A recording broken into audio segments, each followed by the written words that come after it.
জয় শ্রীহরি।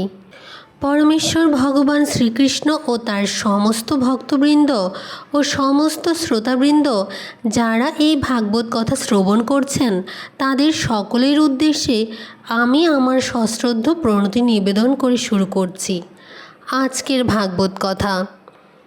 চতুর্থ অধ্যায়ে আমরা জেনেছি শ্রী নারদ মুনির আবির্ভাব সম্পর্কে। পঞ্চম অধ্যায়ে আমরা জানব ব্যাসদেবকে শ্রীমদ্ ভাগবত সম্বন্ধে দেবর্ষি নারদের উপদেশ। সুত গোস্বামী বললেন, দেবর্ষি নারদ সুখে উপবিষ্ট হয়ে স্মিত হেসে বেদব্যাসকে বললেন। পরাশর পুত্র ব্যাসদেবকে সম্বোধন করে নারদ মুনি জিজ্ঞাসা করলেন, তুমি কি তোমার দেহ অথবা মনকে তোমার স্বরূপ বলে মনে করে সন্তুষ্ট হয়েছ? তোমার প্রশ্নগুলি ছিল পূর্ণ এবং তোমার অধ্যয়নও যথাযথভাবে সম্পন্ন হয়েছে, আর তুমি যে সমস্ত বৈদিক নির্দেশ বিস্তারিতভাবে বিশ্লেষণ করে মহৎ এবং অদ্ভুত মহাভারত রচনা করেছ সে সম্বন্ধে কোনো সন্দেহ নেই।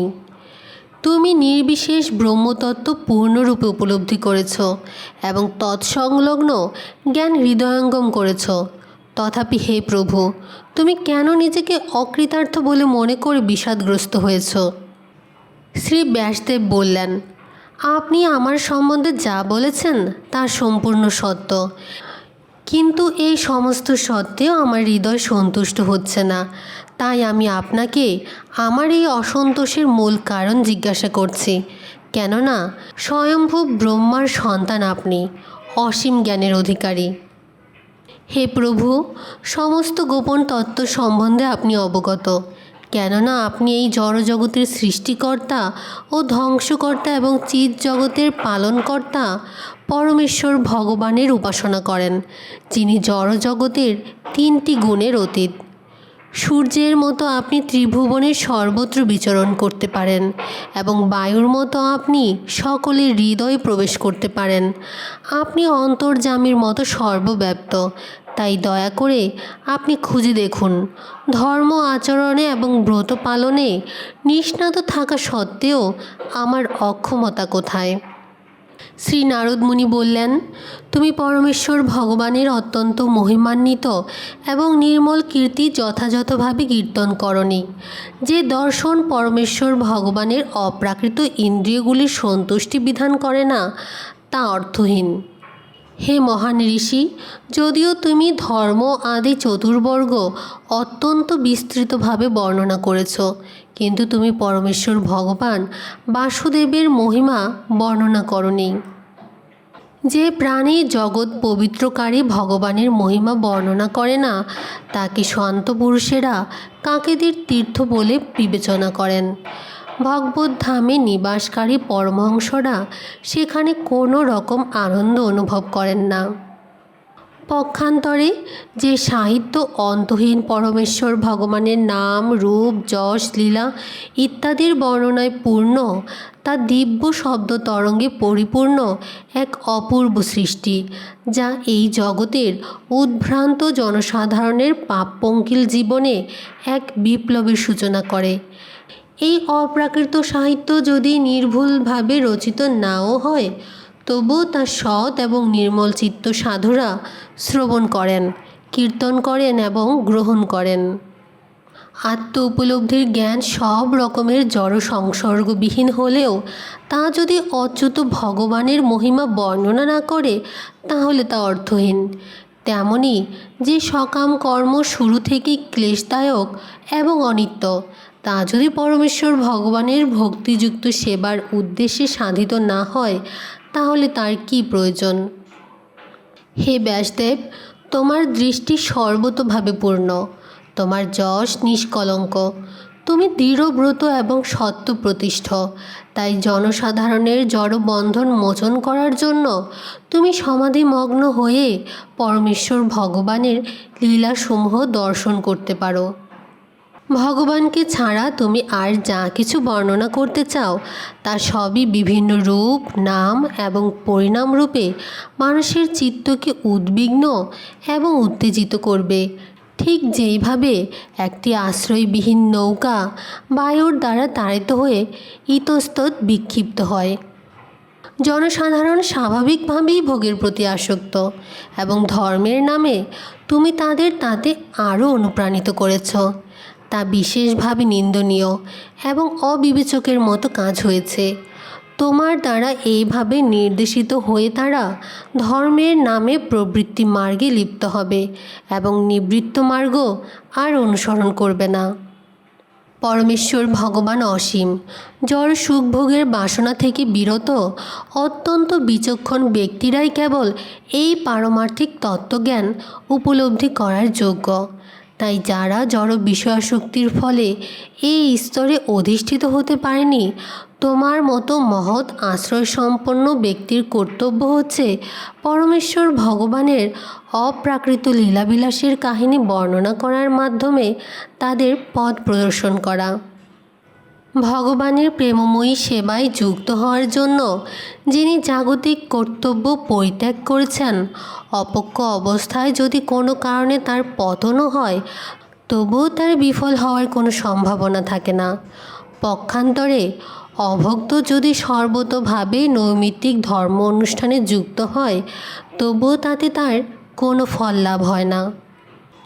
যে সমস্ত মানুষ যথার্থই বুদ্ধিমান এবং পারমার্থিক বিষয়ে উৎসাহী, তাদের কর্তব্য হচ্ছে সেই চরম লক্ষ্যে উপনীত হওয়ার জন্য প্রয়াস করা, যা এই ব্রহ্মাণ্ডের সর্বোচ্চ লোক থেকে শুরু করে সর্বনিম্ন লোক পর্যন্ত ভ্রমণ করেও লাভ করা যায় না। ইন্দ্রিয়ের মাধ্যমে লব্ধ যে জড়সুখ, তা কালের প্রভাবে আপনা থেকেই লাভ হয়। ঠিক যেমন আকাঙ্ক্ষা না করলেও কালক্রমে আমরা দুঃখ ভোগ করে থাকি। হে প্রিয় ব্যাস, কোনো না কোনো কারণে কৃষ্ণ ভক্তের পতন হলেও তাকে কখনোই অন্যদের মতো সংসার চক্রে পতিত হতে হয় না। কেননা যে মানুষ একবার পরমেশ্বর ভগবানের শ্রীপাদ পদ্মের অমৃত আস্বাদন করেছেন, তিনি নিরন্তর ভগবানের স্মরণ করা ছাড়া আর কিছুই করতে পারেন না। পরমেশ্বর ভগবান স্বয়ং এই বিশ্ব, তথাপি তিনি তার অতীত। তার থেকে এই জগৎ প্রকাশিত হয়েছে, তাকে আশ্রয় করে এই জগৎ বর্তমান এবং প্রলয়ের পর তার মধ্যেই তা লীন হয়ে যায়। তুমি সে সবই জানো, আমি কেবল সংক্ষেপে তোমাকে তা বলেছি। তুমি পূর্ণদ্রষ্টা, তুমি আত্মার দ্বারা অন্তর্যামী পরমাত্মা ভগবানকে জানতে পারো, কেননা তুমি ভগবানের কলা অবতার। যদিও তুমি জন্মহীন, তবুও সমস্ত মানুষের মঙ্গল সাধনের জন্য তুমি এই পৃথিবীতে আবির্ভূত হয়েছ। তাই দয়া করে তুমি পরমেশ্বর ভগবান শ্রীকৃষ্ণের দিব্য লীলাসমূহ অত্যন্ত উজ্জ্বলভাবে বর্ণনা করো। তত্ত্বদ্রষ্টা মহর্ষিরা যথাযথভাবে সিদ্ধান্ত করেছেন যে তপশ্চর্যা, বেদপাঠ, যজ্ঞ, মন্ত্রোচ্চারণ এবং দান আদির একমাত্র উদ্দেশ্য হচ্ছে উত্তম শ্লোক, ভগবানের অপ্রাকৃত লীলাবিলাসের বর্ণনা করা। হে মণিবর, পূর্বকল্পে আমি বেদজ্ঞ ঋষিদের পরিচর্যারত এক দাসীর পুত্ররূপে জন্মগ্রহণ করেছিলাম।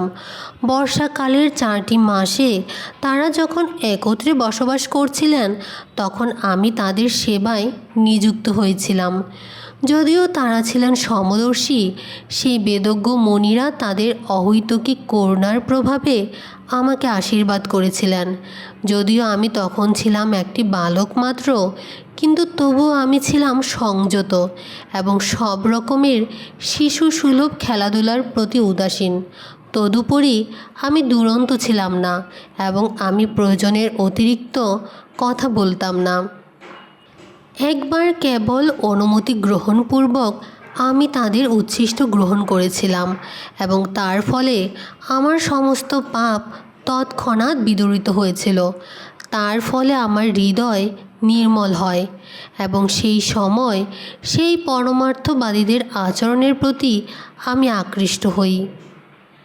হে ব্যাসদেব, সেখানে সেই ঋষিরা প্রতিদিন পরমেশ্বর ভগবান শ্রীকৃষ্ণের চিত্তাকর্ষক কার্যকলাপের বর্ণনা করতেন। তাদের অনুগ্রহে আমি তা শ্রবণ করতাম। এইভাবে নিবিষ্ট চিত্তে তা শ্রবণ করার ফলে প্রতিপদে পরমেশ্বর ভগবানের প্রতি আমার রুচি বৃদ্ধি পেতে থাকে। হে মহর্ষি, পরমেশ্বর ভগবানের প্রতি রুচি লাভ করা মাত্রই ভগবানের মহিমা শ্রবণে আমি স্থির মতিসম্পন্ন হয়েছিলাম। সেই রুচি যত বৃদ্ধি পেতে থাকে ততই আমি বুঝতে পারি যে আমার অজ্ঞানতার ফলে আমাকে এই স্থূল এবং সূক্ষ্ম শরীর গ্রহণ করতে হয়েছে, কেননা ভগবান এবং জীব উভয়ই প্রপঞ্চাতীত। এইভাবে বর্ষা এবং শরৎ এই দুইটি ঋতুতে সেই মহান ঋষিদের দ্বারা কীর্তিত পরমেশ্বর ভগবান শ্রীহরির কীর্তন শোনার সৌভাগ্য আমার হয়েছিল। ভগবত ভক্তির প্রতি আমার প্রবৃত্তি যখন প্রবাহিত হতে শুরু করলো, তখন রজ এবং তমগুণের আবরণ বিদূরিত হয়ে গেল। আমি সেই ঋষিদের প্রতি অত্যন্ত আসক্ত হয়েছিলাম। আমার ব্যবহার ছিল নম্র এবং তাদের সেবা করার ফলে আমার সমস্ত পাপ মোচন হয়েছিল। আমার হৃদয়ে তাদের প্রতি গভীর শ্রদ্ধা ছিল। আমি আমার সমস্ত ইন্দ্রিয়গুলিকে সংযত করেছিলাম এবং আমার দেহ ও মনের দ্বারা আমি অবিচলিতভাবে তাদের আজ্ঞা পালন করেছিলাম। দীনবৎসল সেই ভক্তি বেদান্তরা যখন চলে যাচ্ছিলেন, তখন তারা স্বয়ং ভগবান প্রদত্ত পরম গুহ্য জ্ঞান আমাকে দান করেছিলেন। সেই গুহ্যতম জ্ঞানের প্রভাবে আমি সব কিছুর সৃষ্টিকর্তা, পালনকর্তা এবং ধ্বংসকর্তা পরমেশ্বর ভগবান শ্রীকৃষ্ণের শক্তির প্রভাব স্পষ্টভাবে হৃদয়ঙ্গম করতে পেরেছিলাম। তা জানার ফলে সহজেই তার কাছে ফিরে যাওয়া যায় এবং তার সাক্ষাৎ লাভ করা যায়। হে ব্রাহ্মণ, শাস্ত্রজ্ঞরা বলে গেছেন যে ত্রিতাপ দুঃখ নিরাময়ের সর্বশ্রেষ্ঠ উপায় হচ্ছে পরমেশ্বর ভগবান শ্রীকৃষ্ণের উদ্দেশ্যে সমস্ত কর্ম সমর্পণ করা। হে ভগবাননিষ্ঠ ব্যাসদেব, যেই দ্রব্যের প্রভাবে রোগ জন্মায় সেই দ্রব্যই যখন অন্য দ্রব্য বা ঔষধের সঙ্গে রসায়ন যোগে মিশ্রিত হয়, তখন তা গ্রহণ করার ফলে সেই রোগের কি নিবৃত্তি হয় না?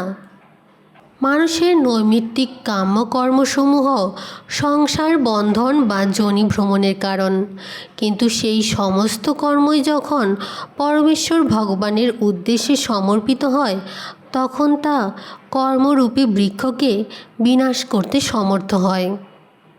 এই জীবনে পরমেশ্বর ভগবানের সন্তুষ্টি বিধানের জন্য যে কর্ম করা হয় তাকে বলা হয় ভক্তিযোগ বা পরমেশ্বর ভগবানের প্রতি প্রেমময়ী সেবা, এবং সব রকমের জ্ঞান তখন তার অধীন তত্ত্বরূপে আপনা থেকেই প্রকাশিত হয়। ভক্ত যখন পরমেশ্বর ভগবান শ্রীকৃষ্ণের উপদেশ অনুসারে কর্ম করেন, তখন তিনি পুনঃ পুনঃ শ্রীকৃষ্ণের গুণ ও নামসমূহ কীর্তন করেন ও স্মরণ করেন। এইভাবে যিনি বাসুদেবাদী চার মূর্তির নামাত্মক মন্ত্রের দ্বারা মন্ত্রোক্ত চিন্ময়রূপী অথবা প্রাকৃত মূর্তিরহিত যজ্ঞেশ্বরকে পূজা করেন, তিনিই হচ্ছেন প্রকৃত জ্ঞানবান। হে ব্রাহ্মণ, পরমেশ্বর ভগবান শ্রীকৃষ্ণ আমাকে বেদগুহ্য জ্ঞান দান করেন এবং তারপর অনিমা আদি দিব্য ঐশ্বর্য দান করেন এবং সেগুলির প্রতি আমার অনাসক্তি দর্শন করে তিনি আমাকে প্রেম প্রদান করেছিলেন। তাই দয়া করে তুমি সর্বশক্তিমান ভগবানের কার্যকলাপের কাহিনী বর্ণনা করো।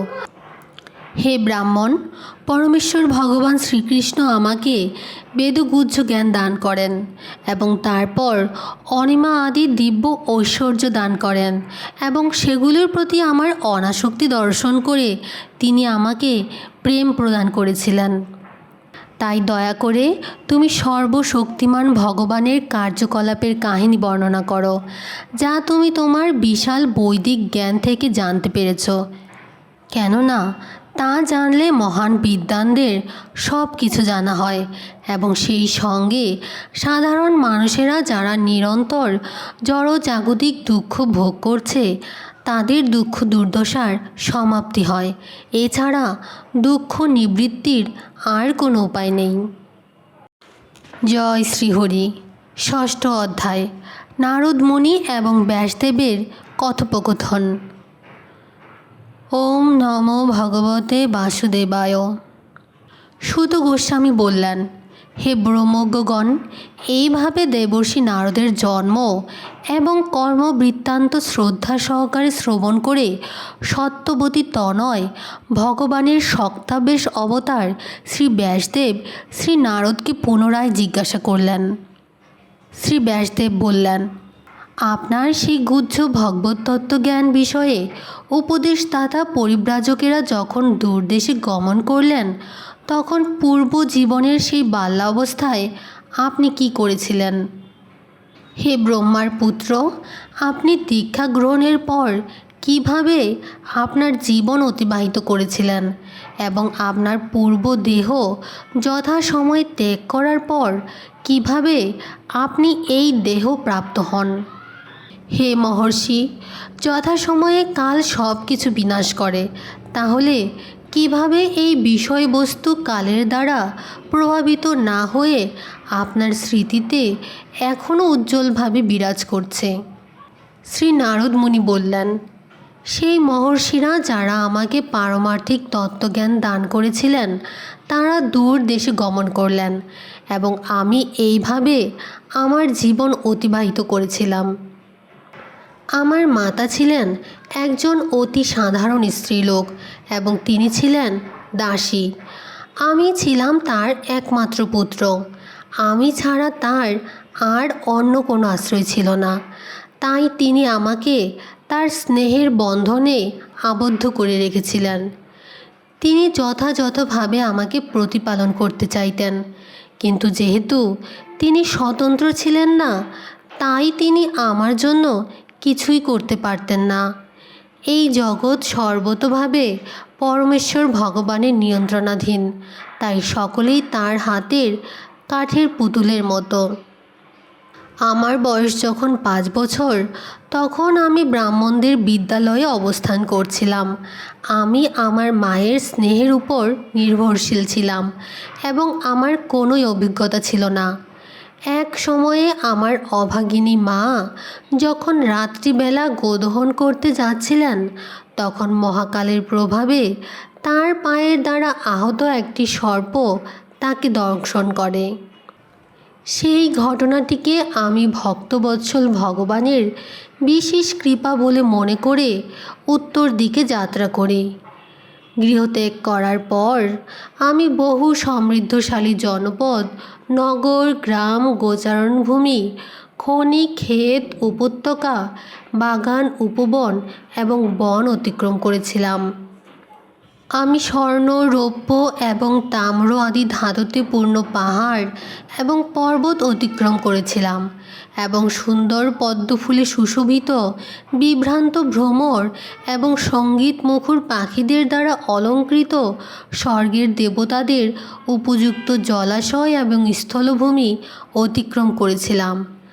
তারপর আমি নল, বাঁশ, স্বর, কুশ, লতাগুল্ম ইত্যাদিতে পূর্ণ অত্যন্ত দুর্গম অরণ্যানী একাকী অতিক্রম করেছিলাম।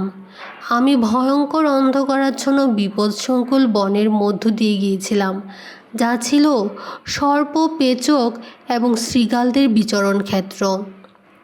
এইভাবে ভ্রমণ করে আমি দৈহিক এবং মানসিক উভয় দিক দিয়েই পরিশ্রান্ত হয়ে পড়েছিলাম এবং আমি তৃষ্ণার্ত ও ক্ষুধার্ত হয়েছিলাম। তখন নদীতে এবং হ্রদে স্নান করে এবং সেখানকার জল পান করে ও স্পর্শ করে আমি আমার শ্রান্তি দূর করেছিলাম। তারপর জনমানব শূন্য এক অরণ্যে একটি অশ্বত্থ বৃক্ষের নিচে উপবেশন করে আমি আমার বুদ্ধি দ্বারা মুক্ত পুরুষদের কাছ থেকে ঠিক যেভাবে শ্রবণ করেছিলাম সেই বর্ণনা অনুসারে আমার অন্তরের অন্তঃস্থলে বিরাজমান পরমাত্মার ধ্যান করতে শুরু করেছিলাম। আমি যখন আমার হৃদয়ে পরমেশ্বর ভগবানের চরণারবিন্দের ধ্যান করতে শুরু করেছিলাম, তখন আমার চিত্তে এক অপ্রাকৃত ভাবের উদয় হয়েছিল। আমার চক্ষুদয় অশ্রুপ্লাবিত হয়েছিল এবং অচিরেই পরমেশ্বর ভগবান শ্রীহরি আমার হৃদয় কমলে আবির্ভূত হয়েছিলেন। হে ব্যাসদেব, সেই সময় প্রবল আনন্দের অনুভূতিতে অভিভূত হয়ে পড়ার ফলে আমার দেহের প্রতিটি অঙ্গ প্রত্যঙ্গ পুলকিত হয়েছিল। আনন্দের সমুদ্রে নিমগ্ন হয়ে আমি সেই মুহূর্তে ভগবানকে এবং নিজেকেও দর্শন করতে পারছিলাম না। ভগবানের অপ্রাকৃত রূপ যথাযথভাবে মনের বাসনা পূর্ণ করে এবং সব রকমের মানসিক বৈষম্য দূর করে। তার সেই রূপ দর্শন করতে না পেরে অত্যন্ত প্রিয় বস্তু হারালে মানুষ যেভাবে বিচলিত হয়ে পড়ে, সেইভাবে বিচলিত হয়ে আমি হঠাৎ উঠে দাঁড়িয়েছিলাম। আমি ভগবানের সেই অপ্রাকৃত রূপ আবার দর্শন করতে চেয়েছিলাম, কিন্তু তাকে পুনরায় দর্শন করার আশায় একাগ্রচিত্তে হৃদয়াভ্যন্তরে দর্শন করার চেষ্টা করা সত্ত্বেও তাকে আমি আর দেখতে পাইনি এবং এইভাবে অতৃপ্ত হয়ে আমি অত্যন্ত শোকাতুর হয়ে পড়েছিলাম। সেই নির্জন স্থানে আমার প্রচেষ্টা দর্শন করে সমস্ত জড় বর্ণনার অতীত যে পরমেশ্বর ভগবান, তিনি অত্যন্ত গম্ভীর ও শ্রুতিমধুর স্বরে আমার অন্তরের বেদনা উপশম করার জন্য বলেছিলেন। সেই নির্জন স্থানে আমার প্রচেষ্টা দর্শন করে সমস্ত জড় বর্ণনার অতীত যে পরমেশ্বর ভগবান, তিনি অত্যন্ত গম্ভীর ও শ্রুতিমধুর স্বরে আমার অন্তরের বেদনা উপশম করার জন্য কথা বলেছিলেন। ভগবান বললেন, হে নারদ, এই জীবনে তুমি আর আমাকে দর্শন করতে পারবে না। যাদের সেবা পূর্ণ হয়নি এবং যারা সব রকমের জড় কলুষ থেকে সম্পূর্ণরূপে মুক্ত হতে পারেনি, তারা আমাকে কদাচিৎ দর্শন করতে পারে। হে নিষ্পাপ, তুমি কেবলমাত্র একবার আমার রূপ দর্শন করেছ এবং তা কেবল আমার প্রতি তোমার আসক্তি বৃদ্ধি করার জন্য। কেননা তুমি যতই আমাকে লাভ করার জন্য লালায়িত হবে, ততই তুমি সমস্ত জড় কামনা বাসনা থেকে মুক্ত হবে। অল্পকালের জন্য যদি ভগবত ভক্ত সাধু সেবা করা হয়, তাহলে আমার প্রতি সুদৃঢ় মতি উৎপন্ন হয়। তার ফলে সে দুঃখদায়ক এই জড় জগৎ ত্যাগ করার পর আমার অপ্রাকৃত ধামে আমার পার্শ্বদত্ত লাভ করে। আমার সেবায় নিবদ্ধ বুদ্ধি কখনোই প্রতিহত হতে পারে না। সৃষ্টির সময়, এমনকি প্রলয়ের সময়েও আমার কৃপায় তোমার স্মৃতি অপ্রতিহত থাকবে। তারপর সেই পরমেশ্বর, যিনি শব্দের দ্বারা প্রকাশিত এবং চক্ষুর দ্বারা অদৃশ্য কিন্তু পরম অদ্ভুত, তার বাণী শেষ করলেন। গভীর কৃতজ্ঞতা অনুভব করে আমি নত মস্তকে তাকে আমার প্রণতি নিবেদন করেছিলাম। এইভাবে সব রকম সামাজিক লৌকিকতা উপেক্ষা করে আমি ভগবানের দিব্য নাম এবং মহিমা নিরন্তর কীর্তন করতে শুরু করি। ভগবানের অপ্রাকৃত লীলা এইভাবে কীর্তন এবং স্মরণ অত্যন্ত মঙ্গলজনক। এইভাবে ভগবানের মহিমা কীর্তন করতে করতে আমি সর্বতোভাবে তৃপ্ত হয়ে অত্যন্ত বিনীত ও নির্মৎসর চিত্তে সমস্ত পৃথিবী পর্যটন করতে থাকি। হে ব্রাহ্মণ ব্যাসদেব, আমি যখন শ্রীকৃষ্ণের চিন্তায় সম্পূর্ণরূপে মগ্ন হয়েছিলাম, তখন আমার আর কোনো আসক্তি ছিল না। সব রকমের জড় কলুষ থেকে সম্পূর্ণরূপে মুক্ত হয়ে আমার মৃত্যু হয়েছিল। ঠিক যেভাবে তড়িৎ এবং আলোক যুগপৎভাবে দেখা যায়। পরমেশ্বর ভগবানের সঙ্গ করার উপযুক্ত একটি চিন্ময় শরীর লাভ করে আমি পঞ্চভৌতিক দেহটি ত্যাগ করি এবং তার ফলে আমার সমস্ত কর্মফল নিবৃত্ত হয়। কল্পান্তে যখন পরমেশ্বর ভগবান নারায়ণ কারণ বাড়িতে শয়ন করলেন, ব্রহ্মা তখন সৃষ্টির সমস্ত উপাদানগুলি নিয়ে তার মধ্যে প্রবেশ করলেন এবং আমিও তখন তার নিঃশ্বাসের মাধ্যমে তার মধ্যে প্রবেশ করেছিলাম। 430 কোটি সৌর বৎসরের পর ব্রহ্মা যখন ভগবানের ইচ্ছা অনুসারে পুনরায় সৃষ্টি করার জন্য মরীচি, অঙ্গিরা, অত্রি আদি ঋষিদের তার দিব্য দেহ থেকে সৃষ্টি করেন, তখন তাদের সঙ্গে আমিও আবির্ভূত হয়েছিলাম। তখন থেকে সর্বশক্তিমান বিষ্ণুর কৃপায় আমি অপ্রাকৃত জগতে এবং জড় জগতের ত্রিভুবনে অপ্রতিহতভাবে সর্বত্র ভ্রমণ করেছি, কেননা আমি নিরন্তর ভগবানের প্রেমময়ী সেবায় দৃঢ়ব্রত হয়েছি। এইভাবে আমি পরমেশ্বর ভগবান শ্রীকৃষ্ণ কর্তৃক প্রদত্ত এই বীণা বাজিয়ে স্বরব্রহ্ম বিভূষিত ভগবানের মহিমা নিরন্তর কীর্তন করি। যখনই আমি পরমেশ্বর ভগবান শ্রীকৃষ্ণের অত্যন্ত শ্রুতিমধুর মহিমা কার্যকলাপ কীর্তন করতে শুরু করি, ততক্ষণাৎ তিনি আমার হৃদয় আসনে আবির্ভূত হন, যেন আমার ডাক শুনে তিনি চলে আসেন।